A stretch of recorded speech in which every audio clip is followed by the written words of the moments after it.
You see, if you don't have a vision of where you go, and if you don't have a goal where you go, you drift around and you never end up anywhere.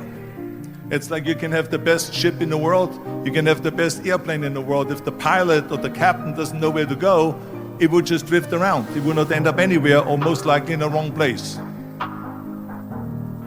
My vision was totally different. I felt that I was born for something special, for something unique, for something big.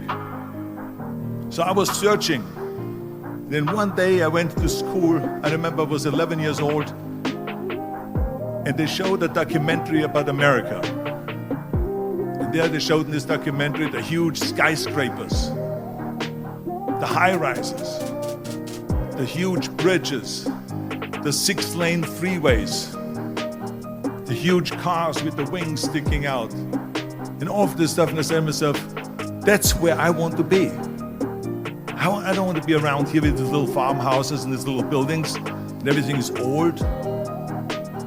I want to be in America. But now the question was just, how do you get to America? In those days, it was a very expensive trip. It's not like today. Don't listen to the naysayers. Don't listen to the naysayers.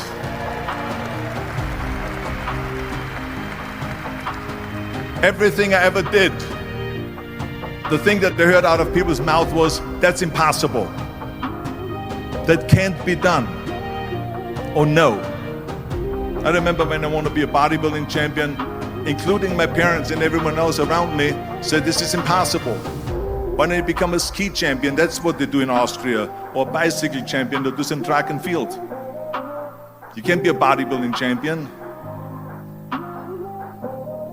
That is exactly what I heard, and of course I proved to the people that it can't be done. So whenever someone said to me, it can't be done, I heard it can be done. When they said no, I heard yes. And when they said it's impossible, I heard it is possible. Because I am a strong believer.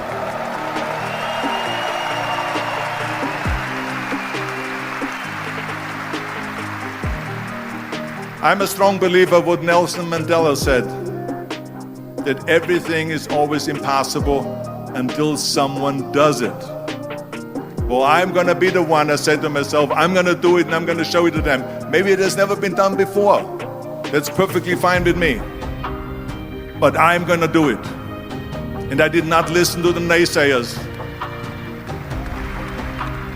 Do you know how great it felt that I knew where I was going? Imagine the majority of people don't know where they're going. I knew where I was going. That I'm going to become this bodybuilding champion just like him. So it was just a question of how do you do it? I was so relieved. Because when you have a goal, when you have a vision, everything becomes easy. Because remember that in America, for instance, when you study, you will see the percentage of people that like their jobs. 74% hate their job in America. Now, there is not much different when you come to Europe. The majority of people don't like what they're doing because they're really not doing it because they didn't have a goal and they followed this goal. They just aimlessly drift around, and then all of a sudden there's a job opening, so they get that job because you have to work. But then when you work, it's a chore. It's work. It's not fun. So if you think about, only a quarter of the people really enjoy what they're doing in life. That is unbelievable if you think about it. So I felt so blessed that I knew what I was doing. It's like a medical student that studies and knows he wants to become a doctor. You know where to go. So I knew where to go. So people always ask me, when they saw me in the gym in the pumping iron days, they said, why is it that you're working out so hard? 5 hours a day, 6 hours a day, and you have always a smile on your face. The others are working out just as hard as you do, and they look sour in the face. Why is that? And I told people all the time, I said, because to me, I'm shooting for a goal. In front of me is the Mr. Universe title.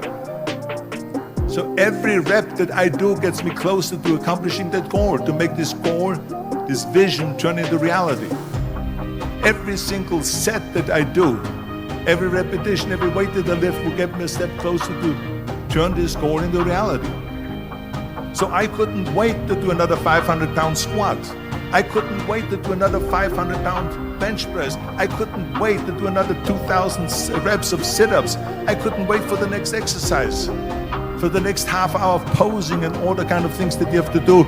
You'll be a champion. The very body that they said can never be sold because the time is wrong. A few years later, I'm doing Conan the Barbarian, and it was the #1 hit at the box office when it came out in the summer of '82.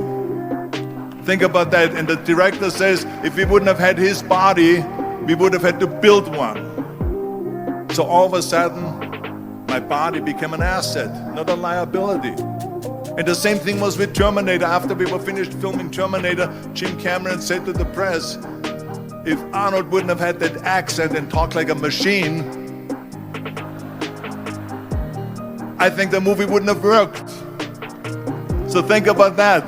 The body and the accent that they attacked was an asset.